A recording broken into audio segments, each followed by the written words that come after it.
Hello, so before this starts, I just wanted to quickly note two things. Firstly, that all of my references will be in the description of either the podcast or the YouTube video.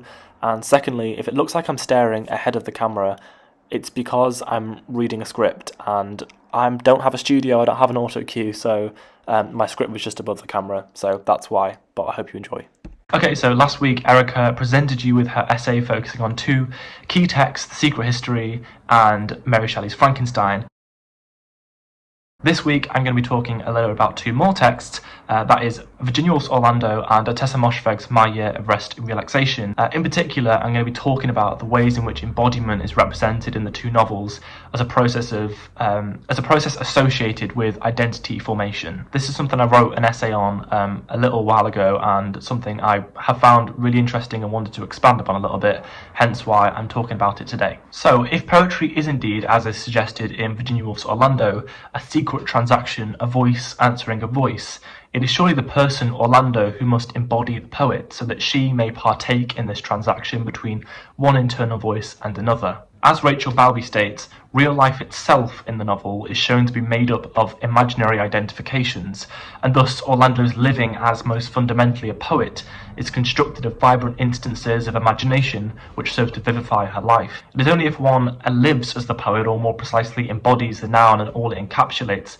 that they move through the world the way Orlando does. Ottessa Moshfegh's novel, My Year of Rest and Relaxation, presents an entirely opposing model of embodiment through her depiction of mental illness. Moshfegh's narrator is so consumed by her illness that she fails to recognise it and shuns society as a result. Both central characters in Orlando and Rest and Relaxation, I will contest, subconsciously embody the poet and mental illness, but with a result that is divergent for each character due to the different natures of what it is they embody. It's of particular interest that Orlando is the eponymous character of Woolf's novel. In the opening chapter, Orlando lay so still that by degrees the deer steeped nearer and rooks wheeled around him, as if all the fertility and amorous activity of a summer's evening were woven web-like about his body. In this instance, Woolf reflects Orlando's poetic conscience through her style and places him at the centre of a pastoral landscape. Harkening back to Balby's suggestion of imaginary identifications, the image of evening itself being woven web-like about him transforms the metaphorical into the actual. In this sense, it is Orlando's recognition of the evening weaving about him that foreshadows the point at which he recognises himself as a poet, and through the ensuing interpolation embodies the role that Orlando thinks of as the highest office of all, where one must shape their words till they are the thinnest integument of our thoughts. In fact, shaping words and an evening woven web-like are both depictions that illustrate control, just as a poet with control wields a pen. From the offset of Orlando's boyhood, poetry or the poetic is a lens through which Orlando sees the world, which leads me to believe that she comes to embody it in entirety in her later life. So, as is Orlando's perception that the sun seemed prisoned on a hill in Woolf's novel, such an image is also relevant to Moshfegh's Year of Rest and Relaxation. Essentially, the imagery here is absurd and nonsensical, which speaks to the symbolic tendencies of the poet. However, this is also a fine metaphor for the situation of Moshfegh's unnamed narrator. The narrator of Rest and Relaxation embodies mental illness, but unlike Orlando and poetry is trapped unwillingly and unknowingly within it, much like the imprisonment of the sun in the hill. It is of note then that she states that the highest moment we start making generalizations, we give up our right to self-govern, which makes clear that she is under an illusion of control. The immediacy of this too, the moment we start, conveys a helplessness against the inevitable that individuals will be forced to rely on external authority or repressive state apparatuses rather than regulate themselves. W. Miller Brown notes that the curious thing about so-called mental diseases is that the disease and its symptoms collapse into each other, which contributes to the argument that the narrator of the novel is not only consumed by said mental illness, but embodies it, as if symptoms and disease collapse into each other. The self and the disease can also, in turn, collapse into one another. It's also of note that Brown refers to a so-called mental disease, as this rightfully calls into question the effect of mental illness, not just on the mind, but on the body. The narrator of Moshfegh's novel is frequently noted to find it easy to ignore things that don't concern her, and being disgusted that she had wasted so much time on unnecessary labour when she could have been sleeping and feeling nothing. This feeling, or lack thereof, of numbness and carelessness links directly to Brown's aforementioned suggestion. Another way in which Moshfegh represents embodiment as identity formation is through the narrator's conversations with her therapist, Dr. Tuttle. As a result of merely having a therapist, she is being interpolated as an individual that is mentally ill or requiring some external help. In order to most successfully present a character who embodies their mental illness, however, Moshfegh makes use of irony, specifically dramatic irony, to highlight the ways in which the narrator manipulates the doctor to acquire an excess of medication for her hibernation. There are specific instances of brief and direct dialogue in the first chapter of the novel that exemplify this. For example, when Dr. Tuttle commences, "I'm very good with insurance companies. I know how to play their little games. Are you sleeping at all?" In response to this peculiar digression, the narrator responds, "Barely," with Tuttle's conclusion being, "Sleep is key." This display of insensitivity from the therapist further contributes to the narrator's unknowing self-deception that she is not ill at all and merely wishes to sleep for no precise reason, and most broadly advance Moshfegh's representation of embodiment. In a similar vein, Woolf's representation of embodiment in Orlando does also rely on the central character's self-deception, but in a different sense. More precisely, I refer to the fact that Orlando's experience as a poet, and existing entirely as one, requires her, especially as the novel progresses, to surrender to plausibility or true reality.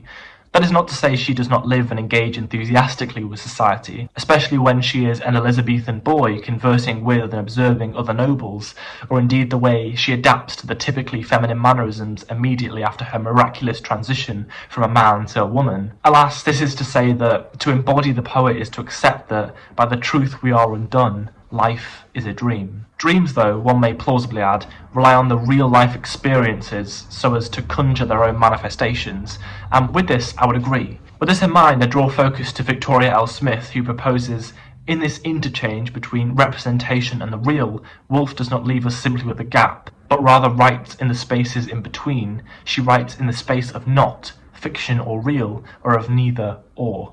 Thus, Woolf's representation of embodiment is concerned with the spaces in between numerous fields, whether this be sex or gender, reality, writing, or time. In light of this idea of writing in the spaces in between, Moshfegh's narrator too displays this somewhat uncanny perception of connection and what that interaction means. I refer particularly to a moment at which she states, "Having a trash chute was one of my favourite things about my building. It made me feel important, like I was participating in the world. My trash mixed with the trash of others. The things I touched things other people had touched. I was contributing. I was connecting." Here, the narrator's idea of connection rather exemplifies a disconnect. She is disconnected due to embodying her mental illness. The fact that she declares, "I was contributing, I was connecting," is an attempt to convince, if not only herself, that a trash chute, of all things, is a means of connection. So primarily, I'm arguing that just as Orlando is consumed by poetry and consequently sees life as a dream, a surreal delusion, Moshfegh's narrator, consumed by mental illness, experiences so-called connection paradoxically. She is believing what serves her and her mental state, dismissing the objective. So the final central idea I'll discuss is connected and concerned with narrative time and how this relates to Woolf's and Moshfegh's representation of embodiment in their novels. Orlando spans across 300 years, new age after new age, working its way towards Woolf's present 1928. Orlando's character existing over such a vast expanse of time is only possible because he/she is a poet. The poet lives embodying the poet. Her poem, The Oak Tree, which is a prominent motif throughout the novel, speaks to the sheer reach of Woolf's text. It is not just that Orlando has a manuscript of the poem to hand almost all times, it is just as significant that the oak tree what the oak tree symbolises. It is a symbol of Woolf's great friend Vita Sackville-West's long poem, The Land, now forever preserved in the novel. It has been written into history. Susa Bazargan notes that in English thought, the oak tree enjoys a reputable history in its frequent appearance as a symbol of majestic supremacy, and later continues that the oak tree can be associated with the hero-heroine who survives many generations and is much admired for his/her long-reaching legs. Bearing this in mind, I would put forward that Orlando continuously being in possession of a symbol of majestic supremacy, is directly linked to her immortality, or at least greatly extensive lifespan, and therefore also linked to her embodiment of a poet, as it is through this that she bears witness to so much history, as she saluted each star, each peak, and each watchfire as they signalled to her alone. She experiences these dreamlike referential delusions that I would contest come to immortalise her. All this considered, the passage of narrative time in Orlando is certainly elastic and plays with time and space in the same fashion a poet would. In Rest and Relaxation, Moshfegh manipulates narrative time in a contrary way, but still attributed to her representation of embodiment. As the narrator falls further into the grasp of her mental illness and medication, or indeed as she comes to embody the illness more fully, the narrative time reflects this.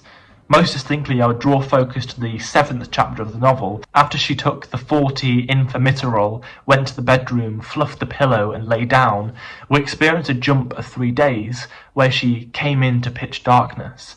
For the remainder of the novel, these jumps in narrative time become greater and more drastic, and so Moshfegh reflects something of a trance in her style. Here, as the narrator embodies their illness, the writing in narrative time too reflects this and becomes more convoluted and choppier. Ultimately, as Deibel expresses, the narrator's hibernation becomes a kind of artistic project, an unmaking and remaking of the self. This artistic project, I believe, is not just that of the narrator and her literal artistic project with Ping Shi, but an artistic project of Moshfegh's as well, in her style and experimentation with narrative time, and how this can be utilised to represent the embodiment of illness. So I'd say I agree precisely with Charles G. Hoffman in that the truth of fiction is achieved by means of fantasy, and Orlando's true self from the very beginning was to be a poet. Most importantly then, Woolf's representation of embodiment is through the lens of poetry and the fantastical, and no matter what other factors are at play, from the moment the narrative commences, Orlando is most authentically himself, or herself, as a poet. This is because illusions are to the soul what atmosphere is to the earth. The illusion is the most central and essential aspect of Woolf's representation. Moshfegh too is reliant on illusion or delusion as a means of representing embodiment. As the narrator states, rejection, I have found, can be the only antidote to delusion, and as her mental illness is never explicitly rejected, as it is never recognised, she continues to embody it. There is in fact no antidote to her delusion at all. Okay, so I hope you enjoyed that little ramble that I just went on, or could at least put up with it. Me and Erica will be back together next week to film an episode, and we'll be back to normal on the next Saturday coming as of when this is uploaded. So hope you have a lovely week, and we will see you then.